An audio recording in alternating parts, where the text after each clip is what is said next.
Hello guys, welcome to my first World of Warships review video, and in this video I will be taking a look at the Tier 4 cruiser Phoenix from the US tech tree. Now in this first video I won't be comparing this to like the Kuma or any other Tier 4 cruiser at the time, due to I don't have the Kuma and I can't really give it a fair comparison. So basically I'll just be doing is like a performance review of it and hopefully showcasing what this ship is good at. Right, so now we're going to jump on to the review of the Phoenix, as in the upgrades you can get for the modules. So as you can see, I've got everything for it because I love this ship. This ship is great, and I thought, well, I'm going to actually play it properly instead of just steamrolling straight to the Omaha. So what do you get on this ship? What's the gun range, you may be asking? Well, you get 2 gun upgrades in the gunfire control system. So you start off with a range of 12.5. Now that, in a tier 4 game, if you're in a tier 4 game and you're the top tier, is okay. Tier 5 and 6, battleships will hit you from a fair way away before you get to do anything, or other cruisers that may have more longer range. And before I continue, I do apologise, I am a tad sick at the moment, so just bear in mind if you hear sniffing or anything. Right, so that's what you start with. You start with this, Mark 4 Mod 1. Well, when you get, I can't remember the exact experience, but when you get the set experience to upgrade, you get an increase of 1.2 kilometers range to 13.7. Now that's pretty good for a tier 4 cruiser, as my battleship, my Wyoming, where is it? My Wyoming has a 4.1, so it's only 500 meters less than a Wyoming, so that's pretty good. Wyoming's a slow-ass battleship, so that's okay. But that's the range, plus the gun accuracy after about 11, I've noticed, gets a little funky. Now, we'll move on to the torpedoes. As you can see, the torpedoes on any American cruiser or destroyer is fucking terrible. They are not good, and I apologise if you hear a dog in the background. Bloody dog. But the torpedoes are crap. They only go 5.5 kilometers compared to the Izakaze, which is tier 4. Yes, it's a destroyer, it's Japanese. It can go up to 7.0. My Moments can go up to 8, I believe. Yeah, 8 kilometers. The Omaha, which can, I believe, has the same. So the Omaha has the same. So American destroyers, American torpedoes are pretty terrible until you get to, I think, tier 6 in a destroyer, where you start to get more than 7 kilometers. Don't prompt me on that one. I don't have the destroyers for the Americans at the moment, so don't prompt me on that. But I wouldn't use these torpedoes unless you get surprised butt fucked by a destroyer. I have had that twice, and these actually come in handy, because the destroyer thinks he's going to destroy you, but you end up destroying him.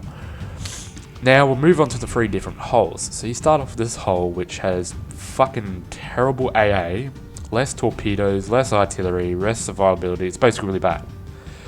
Then you get the B, which is not too bad, gives you a little more AA by 1, but what I would do is just stream roll it straight to this, because you get all this AA on the ship. So you get 10 main turrets, 2 torpedo launcher things, of course torpedoes aren't going to save you unless you get butt fucked, and 10 AA mounts. Now the AA on this isn't superb by any means. Dive bombers will still fuck you sideways, and torpedo bombers will attempt to fuck you sideways, because the maneuverability of this ship is amazing. So you shouldn't be getting fucked by torpedoes. You could take one, but like I'm talking like you do a battleship and you can't move out of the way, and you take a whole broadside of them. So this ship is really good at moving, which I'll showcase later. You get 2 different guns, main battery guns. You get, which you can choose the standard one, which you start with, which you get -4. As you can see there, -100 for the AP and HE, 2.6 for the fire rate. but you can rotate faster. But what's the point of rotating faster when you can reload faster now and do more damage? You just gotta learn to aim a little bit more to where you want to go before you do it, sort of thing. But that's not too much. As you will see, hopefully I got some footage of me doing doughies, where basically I just go around in a giant circle firing my guns, and that seems to do the trick. Upgrade equipment. We'll get to that. So of course you have HEAP, torpedoes, the repair kit, and you get this thing called, basically I call it the torpedo sensor. Basically it tells you from an early detection if torpedoes are coming for you. So if a sneaky destroyer launches a torpedo, you will see them coming a lot more before they hit your ship. So that's good, but of course you got to know the destroyer's there, or you got to know that said ship has launched torpedoes to like activate it. I tend to forget, but you know. And as I was saying, I absolutely love this ship. I love it so much. I've kept it. As you can see, I don't have any other ships that are like the elite status, because all the other ships I've had, I didn't like the St. Louis is a good ship, but I got rid of that. But yeah, like I didn't keep the South Carolina, the Kawaichi, those sorts of ships because I didn't like them. But this Phoenix is amazing, really, really good. So you get the standard upgrades, you get damage control party, you get the fix the engine thingy-me-bob and fix your steering thingy-me-bob. So they're pretty standard. I do recommend putting either one of these two on, because people hit you in the back, I notice, especially battleships. If battleships hit you in the back of the ship, they tend to knock one of these two out all the time, or 90% of the time. So I recommend you do that. Fires, you can't, that's not going to help because you are constantly being put on fire. Unfortunately in this ship, that's one downfall, is it gets put on fire a lot. Now for these, I would have did AA survivability, but since you've got 7 and they don't engage until about 2.5, the time 2.5 comes along, you're not going to have enough time to kill the torpedo bombers, so what's the point in having AA survivability? No point in having the torpedo repair time, because it's only 5.5 kilometers for torpedoes. So I went with the risk of the ship being damaged, because as you'll see in one of my clips, a couple of my turrets get knocked out, and on this ship, the turrets are life or death. If you don't have all those 10 turrets going, goodbye. So that is the quick overview of the ship. I'm going to now move on to some gameplay. Right, onto the gameplay. Now, as you can see, I will start off by showing you the gun range at 5 to 4-ish kilometers. Now, keep in mind, I am an okay shot, but as you can see, 4 hits out of 4 hits. And yes, this replay is showing that I don't have the full upgraded hull, and it got 8 guns out of 10. But as you can just see just then, I lost a turret, and that's why I got that gun upgrade fix. Because as I said, turrets are life in this ship. You lose the turrets, you're dead. So basically I had to destroy this St. Louis at 4 kilometers. Right, now on to torpedoes. The torpedoes in this, as I said, suck, but I managed to hit the Myogi, and I did probably a third of health against him, so I ended up losing the fight against him, and I decided, well, what's the point? I'll just ram him. So yeah, ramming speed, bam.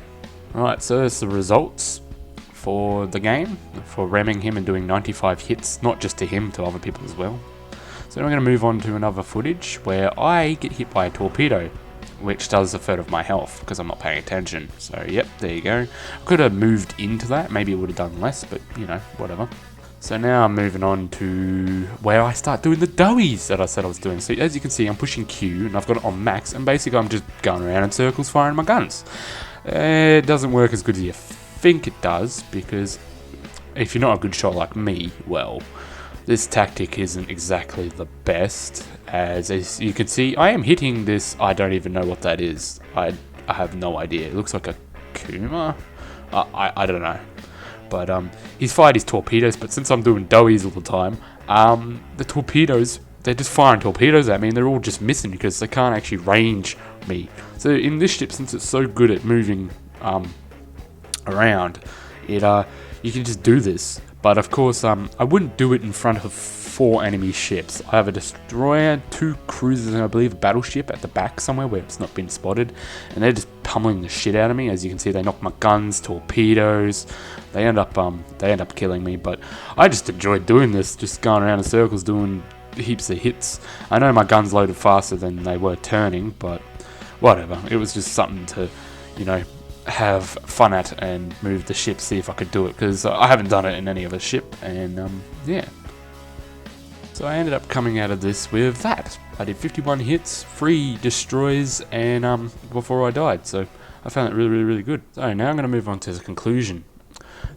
Do I like this ship? Yes. Will I be keeping this ship? I will be, because it's a great ship compared to its predecessors, the Chester, St. Louis. Now, not saying the St. Louis is bad, the St. Louis is also good, but the St. Louis doesn't have the maneuverability as the Phoenix, and doesn't have the torps, and doesn't have the range. So, I guess you could say that the Phoenix is a better upgraded version of a St. Louis, but St. Louis gets more guns, yada yada yada, all that. But it moves faster, has torps, it can dodge stuff, has better AA. It's a really good ship compared to the St. Louis, but the St. Louis is better than Chester. Well, I guess that's the way it's meant to work, eh? Its movability is really good. You can dodge torps when you're paying attention, of course, like I was. You could just do dowies, which dodge the torps for you. People don't know how to aim at you. But the key thing of this ship is how to move it. If you know how to move, dodge bullets, dodge torps, you're going to stay alive, you're going to get less hit, you're going to get less set on fires, you're going to get less guns knocked out, engine's not going to get knocked out. So this ship is more of a shoot and scoot. So this ship, I give a 9 out of 10 rating for will keep as a ship, and recommend to you guys to play, as it's a really good ship, even for a new person like me that don't have much skills, but that's good. It's noob friendly, you could say. So anyway, this is Dirty Oz Gaming. I hope you enjoyed this little review of the Phoenix. If you have, make sure to like, comment, and subscribe, and I will see you guys in the next one. Ciao!